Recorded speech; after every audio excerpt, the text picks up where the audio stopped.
Summer plans. The Cape Side Connection, Scene 14.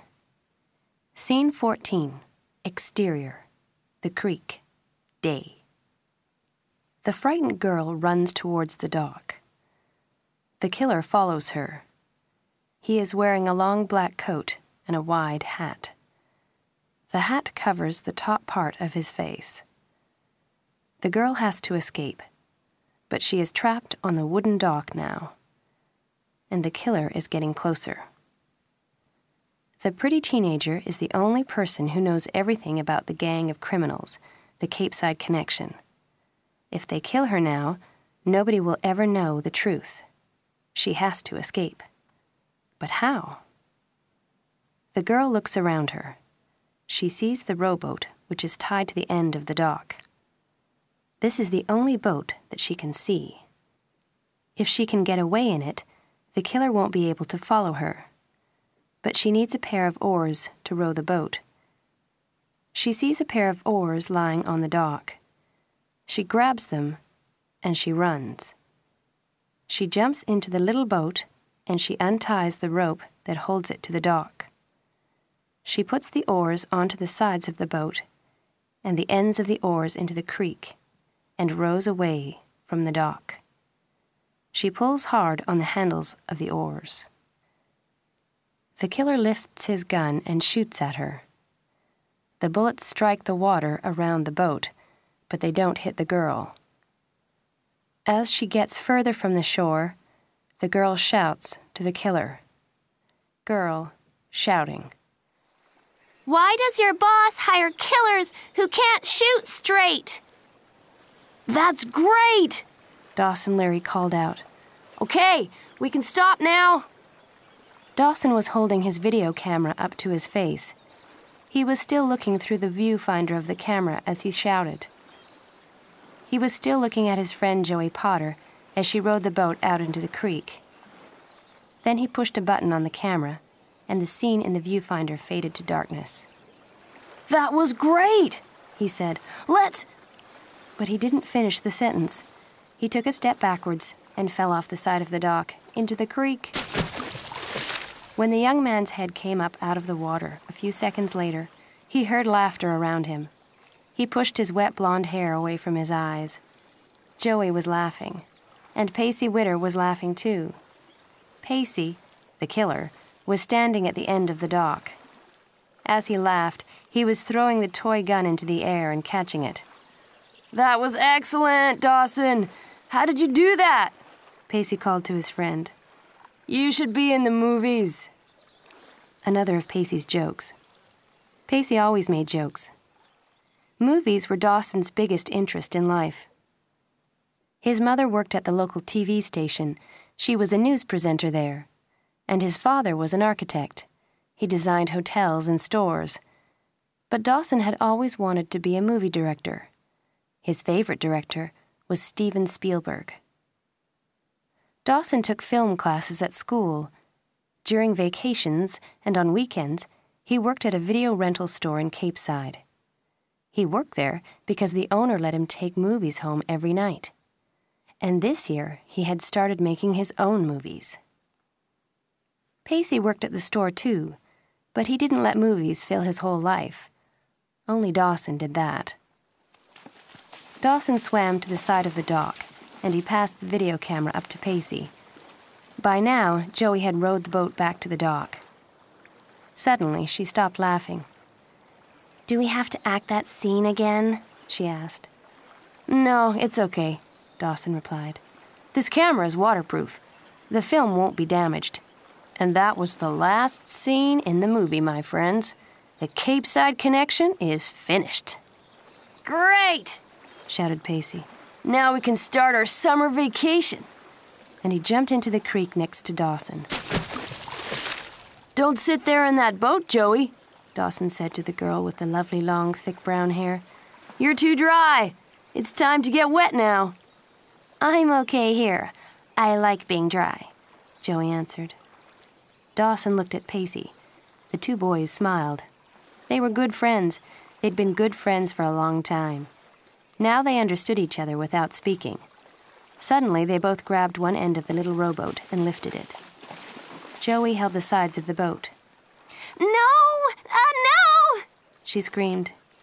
A moment later, she was in the water beside them. This is a war! She shouted. You two behave like little kids. When are you going to grow up? But they were all 15 years old. There was plenty of time for them to grow up. And it was summertime in the beautiful little town of Capeside. A moment later, the three of them were splashing each other with water and pushing each other's heads under the surface. "Aren't you making your movie today?" asked a voice. "Nobody told me about swimming in the creek." The voice came from the end of the dock. The three friends looked up. Jen Lindley was standing there, smiling at them. Oh, why did she come? Joey asked quietly. "Don't say that," Dawson said to her. He spoke quietly, too. "Please be nice to Jen." Joey always tried to be nice to Jen, but it wasn't easy for her. Jen was 15, too, but she was a girl who had lived in New York City nearly all her life. She seemed much older than the three friends who had always lived in Capeside. That made Joey feel bad. Earlier in the year, Jen had arrived in the little town by the sea. She had made some bad friends in New York and had gotten into trouble, so she had come to stay in Capeside with her grandparents. And when Dawson had first seen the beautiful blonde girl from the city, he had fallen in love with her.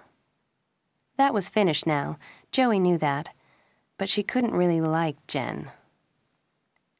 Joey had always loved Dawson. They were best friends. When they were young, she had loved him like a brother. But now she was 15, and she had started to love him in a different way. Her love had changed. It was stronger. She no longer loved Dawson like a brother. And earlier this year, she had finally understood something about him. Dawson still loved Joey as a friend. She was like a sister to him. He didn't love her in the same way that she loved him. The three teenagers in the creek had stopped splashing water on each other. They had stopped laughing. Dawson looked at Jen, and he looked at Joey. Life was so difficult sometimes. For a while, Dawson and Jen had been really close. He had loved her. She was the first girl that he had fallen in love with. But now Jen was just his friend, and Joey had always been Dawson's friend. She had spent a lot of time in his house, from the time when they were young children. She had often stayed in his room at night when they were younger. They had slept in the same bed, just as friends. But now Joey wanted something else. She wanted Dawson to love her as a woman, not as a sister. Joey wanted him to love her like he had loved Jen. And he remembered an evening, a few weeks before, when he had kissed Joey.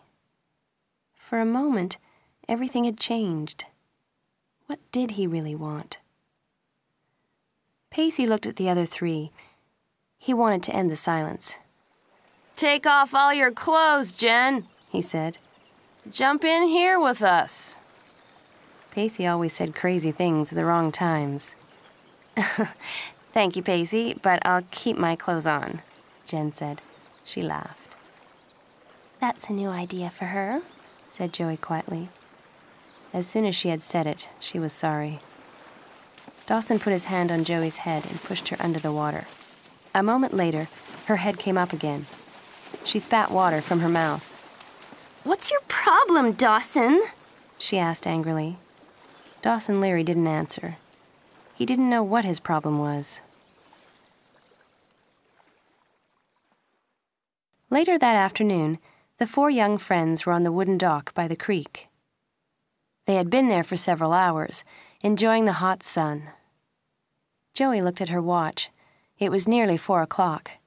She was surprised. The afternoon had passed quickly. "I have to go to work," she said, standing up. "You lazy people can stay here all day, but I can't." Joey worked at the Ice House, a cafe in the town. The Potter family owned the cafe. Joey's sister Bessie and her sister's boyfriend Bodie worked there too. The three of them took care of the cafe. It was hard work, and Joey had to be there soon. But first, she had to go home. She had to change her clothes before she went to work. "Hey, we aren't lazy," Dawson said. "This summer, Pacey and I will have to work very hard at screenplay video." "You will have to work hard at screenplay video, Dawson," Pacey said. "I don't work at the store anymore." Dawson looked up at his friend. "Why not?" he asked him. "I have better things to do," Pacey replied. "What things?"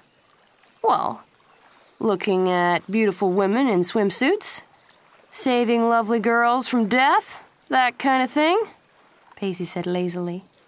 "I'm going to learn to be a lifeguard." Jen started laughing. "Why is that funny?" Pacey asked. "Well, that's what I'm going to do this summer, too," Jen replied. "Are you joining the lifeguarding course at the town pool tomorrow morning? The class starts at 7:30 in the morning. You knew that, didn't you?" "Yes, I know that," Pacey replied. 7:30 at the pool? Does the class start as early as that? Okay. I'll see you there, Jen." Dawson looked up at Joey. "And I'll see you on Friday, Joey," he told her. "We'll spend the day together at the beach." Okay, that will be fun, she replied. Joey jumped down into her rowboat. She lived on the other side of the creek. Rowing across the creek was her quickest way to get home. As she rowed, she was thinking, Jen is going to be busy with the lifeguarding course this vacation, she said to herself. That's good. It's going to be a long, hot summer. If Jen isn't with Dawson every day, maybe he'll spend some more time with me. Maybe he'll be my best friend again.